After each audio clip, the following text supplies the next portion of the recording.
Hello दोस्तों, स्वागत है आप सभी का वैल्यू इन्वेस्टर यूट्यूब चैनल के ऊपर। इस वीडियो के अंदर बात करेंगे वोडाफोन आइडिया लिमिटेड के शेयर के ऊपर। अब देखिए, आप सभी को पता है कि वोडाफोन आइडिया और डीओटी यानी डिपार्टमेंट ऑफ टेलीकॉम के बीच में आपको बहुत समय से आर्ग्यूमेंट देखने को मिल रहा है। आर्ग्यूमेंट किस बेस पे है? एजीआर के बेस पे है, यानी एनुअल ग्रॉस रेवेन्यू के बेस पे यहाँ पर आपको ये पूरा यहाँ पर आर्ग्यूमेंट देखने को मिल रहा है। अभी शुरुआत से शुरू करता हूँ, यानी जिसको नहीं पता कि क्या आर्ग्यूमेंट है, क्या प्रॉब्लम चल रहा है, क्या मैटर है, सारी चीज़ें इस वीडियो में एक्सप्लेन करूँगा। सबसे पहले अगर आप देखोगे, वोडाफोन आइडिया और एजीआर ड्यूज को लेकर डिपार्टमेंट ऑफ टेलीकॉम के बीच में दोस्तों एक आर्ग्यूमेंट चल रहा है, जिसमें सबसे पहले यहाँ पर दोस्तों ये सवाल उठाए थे, क्योंकि डिपार्टमेंट ऑफ टेलीकॉम सरकार की है। तो सरकार ने सबसे पहले क्या सवाल उठाया था कि जो टेलीकॉम कंपनीज हैं उनको यहाँ पर क्या करना पड़ेगा, उनको यहाँ पर हमें एक फ़ीस देनी पड़ेगी। अब वो फ़ीस क्या हो सकती है दोस्तों? वो फ़ीस हो सकती है आपकी टेलीकॉम की इनकम, जिसमें आपने अगर सेल्यूलर डेटा बेचा उसका पैसा, अगर आपने यहाँ पर डेटा बेचा उसका पैसा, आपने यहाँ पर सेल्यूलर सिम बेचा उसका पैसा, सारी चीज़ें। लेकिन यहाँ पर सरकार ये पैसा तो लेगी ही, साथ में जो अदर इनकम होती है टेलीकॉम कंपनीज की, जैसे रेंट, डिविडेंड और भी अदर इनकम है दोस्तों, जो टेलीकॉम कंपनी कहीं पर इन्वेस्ट कर रही है तो वहाँ से पैसा आ रहा है, तो वो सारे पैसे के ऊपर भी सरकार को एक परसेंटेज चाहिए। एक तो सरकार को टेलीकॉम का पैसा भी चाहिए, और प्लस यहाँ पर सरकार को यहाँ पर जो अदर इनकम है कंपनीज की, जैसे वोडाफोन आइडिया की अदर इनकम है, डिविडेंड आता है कंपनी को यहाँ पर जहाँ इन्वेस्टमेंट किया है वहाँ से रिटर्न आता है, उसमें भी सरकार को परसेंटेज चाहिए। यानी जितना भी आप रेवेन्यू करोगे उसका परसेंटेज आपको सरकार को पे करना पड़ेगा। इसी को लेकर दोस्तों यहाँ पर ये बात शुरू हुई थी, आर्ग्यूमेंट शुरू हुआ था, और वीआई इतनी बुरी तरीके से फंस चुका है डेट के मैटर में। अगर आप इसका करेंटली डेट देखोगे, सिर्फ एजीआर की बात कर रहा हूँ, 58,000 करोड़ से ज़्यादा का है। उसके बाद यहाँ पर आप देख सकते हो कि एजीआर के अंदर दोस्तों क्या होता है, इसको कहते हैं एडजस्टेड ग्रॉस रेवेन्यू। अब यहाँ पर आप देख सकते हो 2019 के अंदर एजीआर का रूलिंग ये था कि टेलीकॉम फर्म्स को पे करना पड़ेगा dues based on the definition including penalties, interest for year going back. यानी आपने इतने साल से हमें जो एजीआर का हिस्सा नहीं दिया, उसकी पेनल्टी आपको सबसे पहले लगेगी, उसके ऊपर आपको इंटरेस्ट पे करना पड़ेगा। तो यहाँ पर जो टेलीकॉम कंपनीज है ना, वो परेशान हो गई और बिल्कुल ख़त्म होने वाली थी टेलीकॉम कंपनीज। अब यहाँ पर ये मामला गया दोस्तों एपेक्स कोर्ट के अंदर, जहाँ पर उनको 10 साल का एक, आप कह सकते हो, इंस्टॉलमेंट बना के दे दिया कोर्ट ने। उसके बाद यहाँ पर वीआई ने वेवियर मांगा, रिडक्शन मांगा पेनल्टीज़ के अंदर सुप्रीम कोर्ट से, लेकिन सुप्रीम कोर्ट ने उसको यहाँ पर क्या किया, खारिज कर दिया। उसके बाद यहाँ पर वीआई ने एक और चीज़ कही कि आप एक बार चेक कर लो कि जो भी आपके एरर्स हैं, यानी कैलकुलेशन के जो एरर्स होते हैं, वो यहाँ पर है या नहीं, तो उसको भी खारिज कर दिया। अब जो रीसेंट डिस्प्यूट है, जिसके ऊपर दोस्तों मेनली बात करनी थी, रीसेंट डिस्प्यूट क्या हुआ है? रीसेंट डिस्प्यूट ये है कि यहाँ पर डीओटी यानी डिपार्टमेंट ऑफ टेलीकॉम ने एक नोटिस भेजा है, डिमांड नोटिस 9,450 करोड़ का वीआई को। फाइनेंशियल ईयर 2018-2019 के वीआई ने इसको चैलेंज किया और आर्ग्यू किया है कि सुप्रीम कोर्ट ने सील लगा दिया था ड्यूज के ऊपर फाइनेंशियल ईयर 17 तक।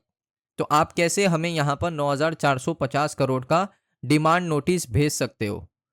वीआई का आर्ग्यूमेंट क्या है और डीओटी का आर्ग्यूमेंट क्या है, मैं आपके साथ शेयर करता हूँ। देखिए, वीआई के जो कंसर्न है वो ये है कि यहाँ पर ये क्लियरली वीआई कहता है कि ये मिस्टेक है, डबल काउंटिंग करी गई है।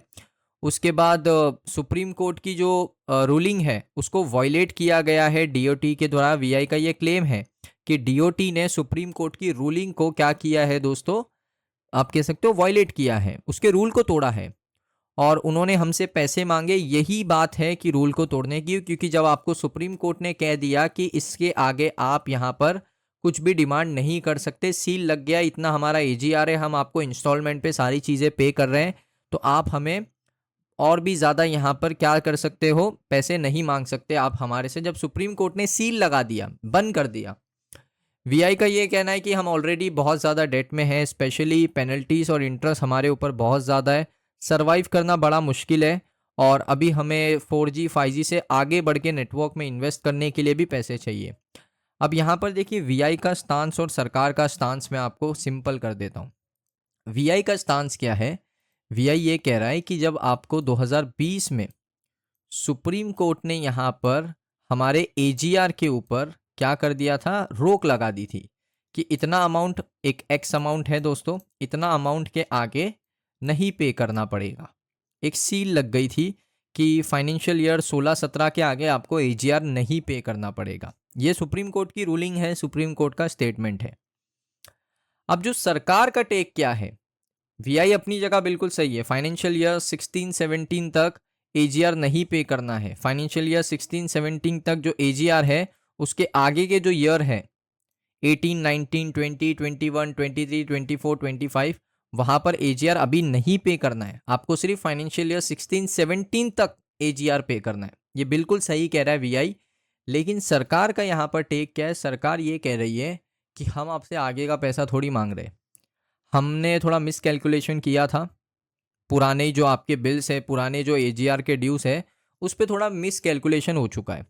तो आप क्या करो, वो मिस कैलकुलेशन हमने किया कैलकुलेट, तो अमाउंट आ रहा है 9,400 करोड़ के आसपास, 9,450 करोड़ का अमाउंट है, तो आप पे करो। तो यहाँ पर जो वीआई है वो ये कह रहा है कि ये जो 9,450 करोड़ ये लोग बता रहे हैं ना, ये यहाँ पर ये लोग एक्स्ट्रा पे करवा रहे हैं हमसे और सुप्रीम कोर्ट के खिलाफ है। सरकार ये कह रही है कि हम सुप्रीम कोर्ट के खिलाफ नहीं जा रहे, हम तो आपको पुराना ड्यूज बता रहे, हमसे मिस कैलकुलेशन हुआ था, अब वो कैलकुलेशन सही हो चुका है, आप हमें 9,450 करोड़ एक्स्ट्रा पे करो। इसी के ऊपर दोस्तों यहाँ पर ये पूरा हियरिंग चालू है। अब एक और डेट मिली है। अब देखिए यहाँ पर सुप्रीम कोर्ट एट बेस्ट क्या कर सकता है। सुप्रीम कोर्ट यहाँ पर क्या करेगा, बहुत सिंपल सी चीज़ें करेगा। सरकार को कहेगा या डीओटी को कहेगा कि आप लोग क्या करो, जो आपका पूरा डेटा है वो आप लेकर आओ, जिसमें एग्जैक्ट डेट एंड टाइम के साथ जो डेटा आपने कैलकुलेट किया है दोबारा से वो कैलकुलेट हो सकता है वीआई के सामने। और उसमें अगर दोस्तों यहाँ पर जो पुराना अमाउंट है वही निकलता है तो वीआई की जीत होगी, और अगर अमाउंट बढ़ जाता है 9,450 करोड़ से तो डीओटी का जीत होगा। अब यहाँ पर दोस्तों अगर डीओटी का जीत होता है तो वीआई बहुत पीछे हो जाएगा। वीआई का जीत होता है तो वीआई के पास एक सरवाइव के लिए दोस्तों यहाँ पर एक उम्मीद बचेगी कि मैं यहाँ से सरवाइव कर सकता हूँ, क्योंकि ऑलरेडी इन्होंने यही एजीआर ड्यूज को लेकर सरकार को बहुत सारी यहाँ पर आप कह सकते हो होल्डिंग दे दी है। अगर आप देखोगे यहाँ पर वीआई के पास पहले यहाँ पर 38% का होल्डिंग था प्रमोटर्स के पास। प्रमोटर्स ने अपने शेयर किसको ट्रांसफ़र किए हैं? सरकार को। देखिए गवर्नमेंट यहाँ पर आप देखोगे 22% से सीधा 49% पर आ चुकी है सरकार होल्डिंग के अंदर, यानी इक्विटी दे दिया। पैसे ही नहीं है तो इक्विटी दे दिया। कंपनी लॉस में चल रही है, प्रॉफिट कैसे बनाएगी जब सारा पैसा एजीआर में जा रहा है। 49% अगर आप देखोगे ये सरकार के पास आ चुका है, जो एक क्वार्टर पहले 22% पे थे, 22% पे थे। तो ये बहुत बड़ा डिफरेंस है, इसको समझना चाहिए। और कंपनी कैसे प्रॉफिट करेगी जब सारा पैसा इंटरेस्ट में जा रहा है? मैं आपको दिखाता हूँ इसका प्रॉफिट एंड लॉस स्टेटमेंट। इसमें अगर आप टीटीएम देख लो या उससे पहले देख लो, 43,571 करोड़ का सेल्स अच्छी आए, एक्सपेंस 25,523 करोड़ के, कंपनी का मार्जिन भी अच्छा है, सारी चीज़ें हैं। अदर इनकम भी अगर आप देखोगे आ रहा है, लेकिन ये अदर इनकम भी है ना, जो इसके ऊपर भी इसमें से भी कुछ परसेंटेज सरकार को देना है, ये भी फाइनलाइज हो चुका है। इंटरेस्ट अगर आप देखोगे, देखिए इंटरेस्ट कंपनी 24,543 करोड़ पे कर रही है। टैक्स कंपनी 0 पे किया है, लेकिन नेट प्रॉफिट अगर आप देखोगे माइनस में आपको देखने को मिल रहा है। ये मैं 2024 की बात कर रहा हूँ, मार्च 2025 तक का डेटा है, यानी 2025 मार्च तक का डेटा फाइनेंशियल ईयर। सो ये चीज़ बहुत गलत हो रही है। अगर आप क्वार्टर वाइज भी देखोगे ना, कंपनी माइनस 6,611 करोड़ के लॉस में है करंट क्वार्टर में, 6,608 करोड़ के नेट प्रॉफिट। क्यों लॉस में है? क्योंकि कंपनी इंटरेस्ट बहुत ज़्यादा पे कर रही है। अब इंटरेस्ट अगर आप देखोगे, कंपनी के ऊपर डेट इतना बढ़ चुका है ना कि कंपनी सिर्फ 5,893 ऑलमोस्ट 6,000 करोड़ का इंटरेस्ट देती है। जो कंपनी ने प्रॉफिट किया है ना, उससे ज़्यादा तो ये कंपनी इंटरेस्ट दे देती है, तो इस वजह से कंपनी को लॉस हो रहा है।